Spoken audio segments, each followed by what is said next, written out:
Police वाले अफसर की लड़की होती, एसआई वगैरह की, तो ऐसी ऐसी कार्रवाई होती।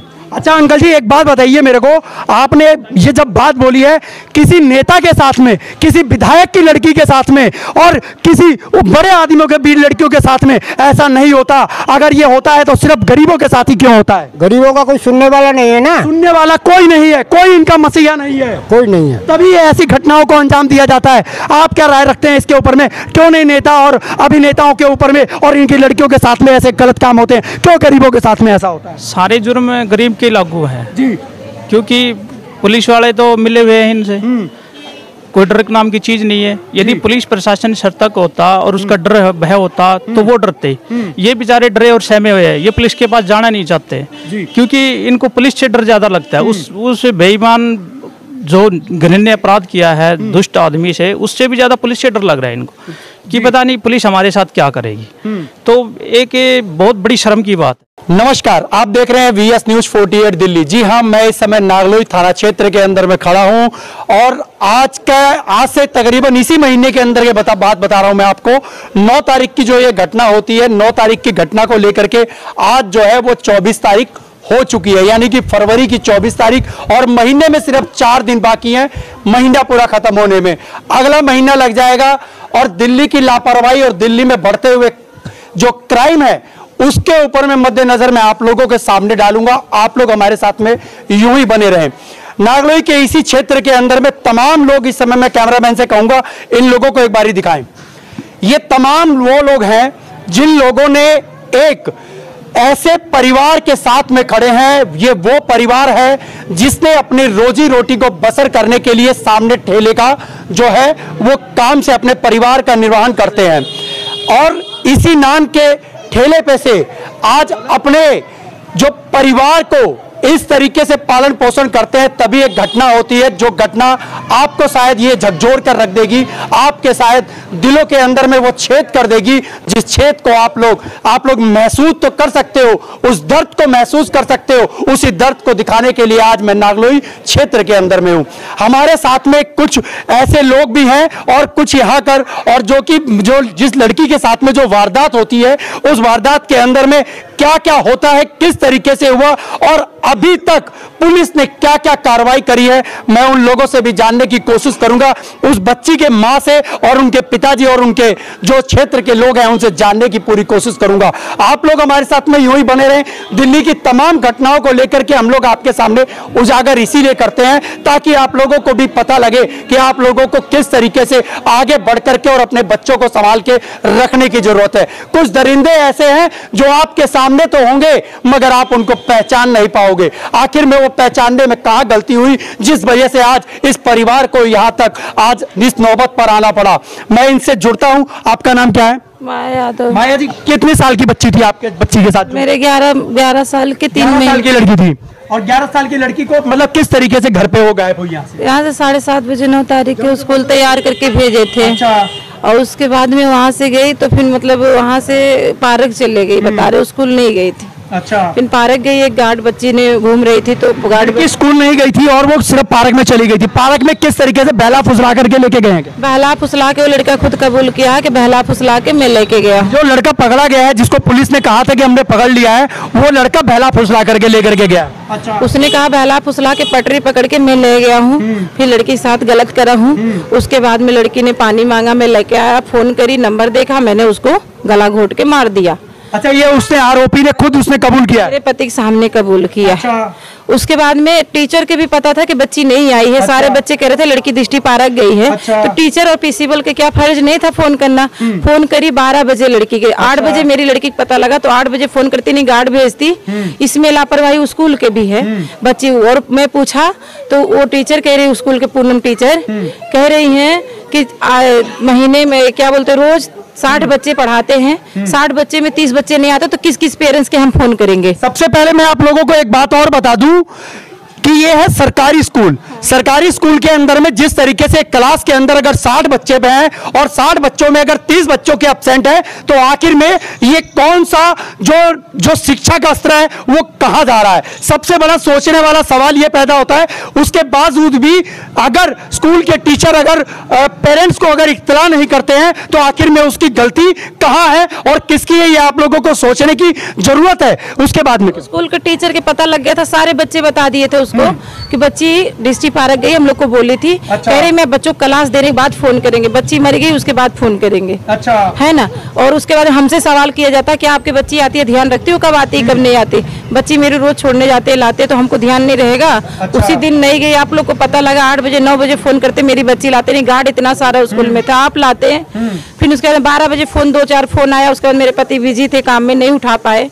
अच्छा। उसके बाद उनको ये पता लगा, कोई अंकल थे फोन किए थे उनके हस्बैंड के प्रिंसिपल के कि फोटो भेजे कि लड़की आपकी है। अच्छा। फिर ये बोली कि उनके पेरेंट्स झूठ बोल दी, पेरेंट्स जा रहे हैं आधा घंटा बाद लेके आएंगे। अच्छा। और जो कि हमसे कोई बात सर नहीं हुआ था, कोई बात नहीं हुई। नहीं। और प्रिंसिपल से मैं पूछी, सवाल करी तो कह रही हैं कि नहीं हमको ये बात पता नहीं, मेरा पति तो LIC में काम करता, कोई उसका दोस्त है नहीं। अच्छा। हाँ। अच्छा, उसके जब आपको इस बात का पता लगा, तो आपको जब लड़की ने फोन किया, जब वहां जाने के बाद में, पार्क में जाने के बाद में, तो उससे पहले सारी घटना हो चुकी थी। और जो लड़की ने फोन किया था वो नंबर किसका था? उसी उसके था आरोपी के। 11:28 पे गार्ड फोटो खींचा है और लड़की को छोड़ दिया। ये कहा भैया आए थे धमकाने लगे गार्ड को, गार्ड बोला मैं घर छोड़ आऊंगा। तो वो आदमी आके धमकाने लगा, गार्ड किसी की लड़की रखा है, तेरे ऊपर केस हो जाएगा। आरोपी ने जो गार्ड को धमकाया? नहीं, दूसर कोई था, दूसरे किसी ने धमकाया। हाँ। अच्छा। उसका नंबर पुलिस वालों के पास है। अच्छा। पूछताछ अभी तक हुआ कि नहीं है हमें नहीं पता। अच्छा। उस अंकल को भी नहीं लाया जो कह रहा था प्रिंसिपल मेरा दोस्त है। अच्छा। पुलिस वाले भी कहीं लापरवाही जांच में कर रहे हैं। अच्छा। है। उसके बाद में मेरी लड़की जब उसके साथ लगी, उसके हाथ लगी, तो फोन पाई होगी तो फोन मेरे पास कर दी। फोन लगाते 1 सेकंड हमारा उसका बात नहीं हो पाया। अच्छा। बकीर हलो भी नहीं सुने। अच्छा। अच्छे से। बकीर ये लगा मुझे गुड़िया करी थी, अंजादे से मैं उसको दिया नंबर। अच्छा। पुलिस वालों को। अच्छा, पुलिस वालों को ये आपने नंबर दिया। अच्छा, कौन सा थाने में गया है? नागलोई थाने में। नागलोई थाने के अंदर में गया। इसका आईओ कौन था? बाल किशन थे। अच्छा। उस समय केस वही हैंडल कर रहे थे हैंडल। अच्छा, उनकी तरफ से क्या कार्रवाई करी उन्होंने? उनकी तरफ से कुछ नहीं कार्रवाई, उस तो आरोपी के भगा दिए। अच्छा, आरोपी के भगा दिए। अच्छा, मेरे पास में एक भाई साहब और जुड़े हुए हैं। भाई साहब, क्या नाम है आपका? तिलक राज। जिस तरीके से दिल्ली पुलिस की कार्रवाई को लेकर के जिस तरीके से उन्होंने बताया कि आरोपी को भगा दिया, इसके विषय में आप क्या कहना चाहेंगे? हम तो ये कहते हैं कि अगर उसको आरोपी ये कहता है तो उसको भी सजा मिलनी चाहिए। अच्छा। उसको भी मतलब इस तरह की वो होनी चाहिए। ऐसे पुलिस वालों को आखिर में भर्ती किस तरीके से ले लिया जाता है? अगर उनको समाज की सुरक्षा, समाज के लोगों की सुरक्षा के लिए है, फिर भी वो लोग इस तरीके से हरकत करते हैं। इसके ऊपर में क्या एक्शन होना चाहिए? वो लोग को तो लेने ही नहीं चाहिए, इन जैसों को ले तो अपने इंटेलिजेंट अच्छे से लेना चाहिए, बाकी ऐसे को एक भी वो ना करे। अच्छा। सबसे एक बात बताइए आप, जिस तरीके से अगर ये पुलिस अगर कार्रवाई अगर करती है अपनी, इस पुलिस वालों के ऊपर में भी एक ऐसी पुलिस बैठनी चाहिए जो इनके ऊपर कार्रवाई करे। कहीं होना चाहिए या नहीं होना चाहिए? जरूरी है। और ये घोर लापरवाही है। किस नजर से देखते हैं? ये पुलिस प्रशासन की घोर लापरवाही है। इसमें कहीं ना कहीं हो सकता है कोई पुलिस वाले भी इन्वॉल्व हों, क्योंकि जिस हिसाब से जांचें चल रही हैं, इनकी सुनवाई नहीं हो रही है, या तो इसमें कोई ना कोई प्रेशर वाला मिलेगा या फिर कोई भ्रष्टाचार वाला मिलेगा। अच्छा। इसमें कोई ना कोई क्लू जरूर मिलेगा। अच्छा, इसके अंदर में कुछ ऐसा लग रहा है कि इसको पैसा देकर के केस रोकने की तैयारी करी जा रही है। बिल्कुल बिल्कुल यही हो सकता है, वरना ऐसी तो कोई है ही नहीं कि पुलिस और न्याय ना मिले। तो कार्रवाई होनी चाहिए थी। दिल्ली के शासन और प्रशासन के अंदर में सबसे जागरूक करने वाली बात यह आ जाती है कि आखिर में दिल्ली और शासन और दिल्ली का प्रशासन जागरूक क्यों नहीं हो रहा है? न्याय के प्रति अगर आपको रखा गया है, संविधान के प्रति अगर आपको रखा गया है, किसी के साथ में अगर न्याय होता है, अन्याय अगर किया जा रहा है, तो आखिर में उसके साथ में न्याय कब होगा? अगर न्याय के अंदर में अगर इसी तरीके से अगर लापरवाही बरती जाती है, तो आम जो जनता होगी उस जनता के रक्षा कौन करेगा? सबसे बड़ा सवाल होता है। हमारे साथ में एक अंकल जी बुजुर्ग हैं। अंकल जी, आप इसको किस केस को किस नजर से देखते हैं? बुरी नजर से। आप क्या शासन और प्रशासन की आप पूरी गलती मानते हैं इसके अंदर में? लापरवाही पूरी है। इसके अंदर में कहा जाता है, हो सकता है कि इसको पैसा लेकर के इस केस को दबाने की कोशिश करी जा रही है। भाई ये तो नहीं कह सकता कि मैंने देखा नहीं। अच्छा। और तो पैसे लिए कि नहीं लिए, पर लापरवाही जरूर है। ऐसे दरिंदों को किस तरीके की सजा होनी चाहिए? फांसी होनी चाहिए। बिल्कुल। पक्का ना? पक्का। आप लोग सहमत है ऐसे बंदों को ऊपर में फांसी की सजा होनी चाहिए? बिल्कुल तैयार है, बिल्कुल तैयार है। हाँ जी, बिल्कुल होनी चाहिए। मैं अपने वीडियो के माध्यम से मैं दिल्ली पुलिस और शासन और प्रशासन को दोनों को इत्तला करता हूं कि आखिर में जब किसी के साथ में अन्याय जब हो रहा होता है तो शासन और प्रशासन अपने आंख और अपने कानों को क्यों बंद कर लेती है?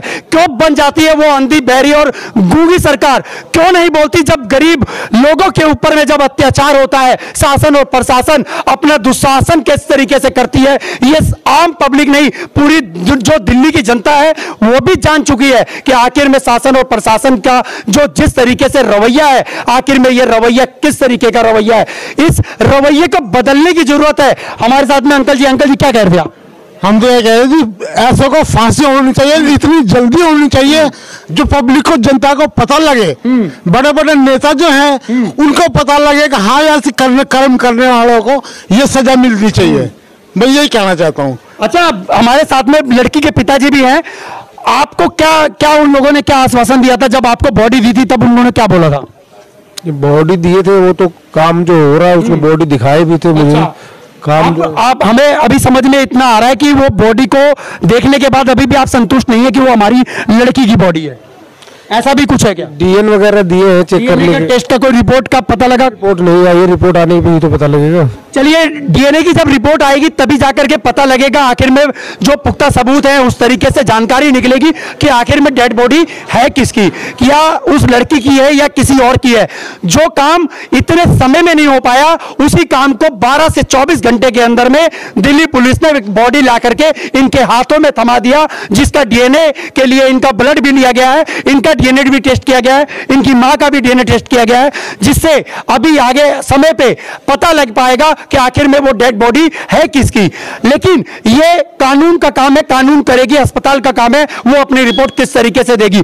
लेकिन आप लोग इस नजरिए को किस तरीके से देखते हैं, इस केस को किस नजरिए से देखते हैं, आप लोग हमें कमेंट करना ना भूलें, क्योंकि दिल्ली में बढ़ते हुए जो क्राइम है, इस क्राइम को सबसे पहले हम लोग आप लोगों को इसीलिए ग्राउंड जीरो से दिखाते हैं ताकि आप लोग सतर्क हो जाएं। क्राइम की दुनिया के अंदर में हम लोगों ने एक बारी फिर से कदम रख चुके हैं, जो कि हम लोग लगातार ये सोचते रहे कि आखिर में क्राइम रुके रुके रुके, लेकिन ये क्राइम बढ़ता चला जा रहा है, बढ़ता चला जा रहा है। दिल्ली पुलिस की जो नाकामी है वो साक्षात आप लोगों को वीडियो के माध्यम से आप लोगों को पता लग रहा होगा, इस परिवार के माध्यम से भी पता लग रहा होगा, इस समाज के माध्यम से भी पता लग रहा होगा।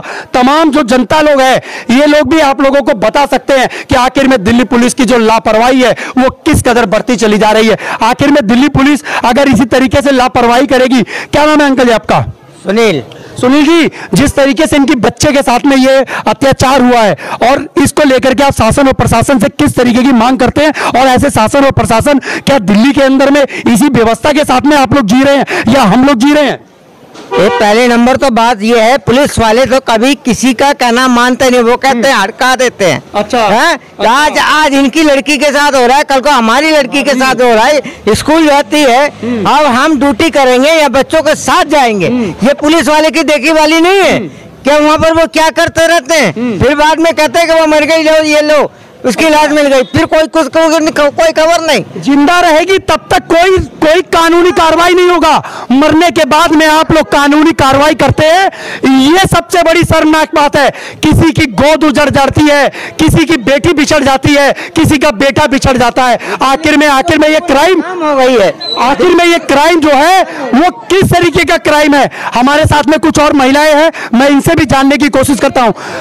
ये आप लड़की है आपकी, क्या नाम है आपका? संगीता जी, आप ये बताइए, जिस तरीके से बच्चे के साथ में ये काम हुआ है, दुष्कर्म हुआ है, और अभी भी ऐसे लोग जो है वो समाज के अंदर में खुला घूम रहे हैं, इनके बारे में आप क्या कहेंगे? एक बारी सामने कैमरे पे। घरे फांसी दे दिया जाएगा जी। हाँ, फांसी चाहिए मैं उसको लिए, क्योंकि कल के मेरे भी लड़की जाती है स्कूल, मेरी लड़की सुरक्षित नहीं है। आप समझते हैं कि इस समय जो दिल्ली का जिस तरीके से कानून व्यवस्था है, इसके अंदर में क्या महिलाएं कोई है? कुछ नहीं कर रहे, कुछ नहीं है, नाकामी है पुलिस वाले के। ये आप लोग देख सकते हैं, समझ सकते हैं उस दर्द, उस माँ के दर्द को भी समझ सकते हैं जिसकी बेटी के साथ में, जिसके बच्चों के साथ में अगर ऐसी घटना होती है कि आखिर में ऐसे दर्दनाक जो घटनाएं होती है कहां तक झिझोर करके रखती हैं, दिलों को सहमा देती हैं। हम लोग जब यहाँ पर ग्राउंड रिपोर्टिंग करते हैं तब हमें एक पता लगता है, लेकिन मैं उन तमाम मीडिया कर्मियों से भी बोलना चाहता हूं जो स्टेट लेवल पे है, भारतीय जो मीडिया है, उनसे भी कहता हूं कि आप लोग ग्राउंड रिपोर्टिंग पे आइए, ग्राउंड जीरो रिपोर्टिंग पे आइए और दिखाइए इनका दर्द। क्यों नहीं दिखाती वो मीडिया जो गोदी मीडिया कहलाती है? आखिर में वो मीडिया कब जागेगी जब इनके साथ में और अत्याचार होगा, समाज में और ज्यादा अत्याचार होगा। जरा सी हाईलाइट के लिए आप लोग तमाम जंतर मंतर पर जाकर के प्रदर्शन पे आप लोग अपने कैमरे को लेकर के पहुंच जाते हैं। आखिर में वो मीडिया कब इनके लिए जागेगी, कब इन परिवार के लिए जागेगी? उन मीडिया से कर्मियों से मैं कहना चाहूंगा आप लोग भी यहां पर आइए और आकर के इनके दर्द को दिखाइए ताकि सरकार की आंखें खुल सके। सरकार के सामने जब ऐसी बातें होंगी तभी तो पता लगेगा कि आखिर में सरकार हमारी कहां तक नाकाम है और कहां तक कायम कर रही है। और ये जिस तरीके से इनका रवैया है, दिल्ली सरकार और कहीं ना कहीं जो है केंद्र सरकार अपने शासन और प्रशासन के अंदर में दिल्ली पुलिस को क्यों नहीं इतनी मजबूत करती कि ताकि अगर दिल्ली पुलिस का नाम सुनने से जो भी इस तरीके का क्राइम करने वाले लोग हैं उनके रूह तक कांप जाए। ऐसे क्राइम करने से पहले वो लाख बार ये सोचे कि आखिर में जब मैं क्राइम करूंगा तो मेरे साथ में अंजाम क्या होगा। आप लोग हमारे साथ में यूं ही बने रहिए, तमाम खबरों को लेकर के हम लोग आपके बीच में आते रहेंगे। क्या है राय आपकी? आप लोग हमें कमेंट बॉक्स में आप लोग कमेंट जरूर कीजिए। धन्यवाद। जय हिंद, जय भारत।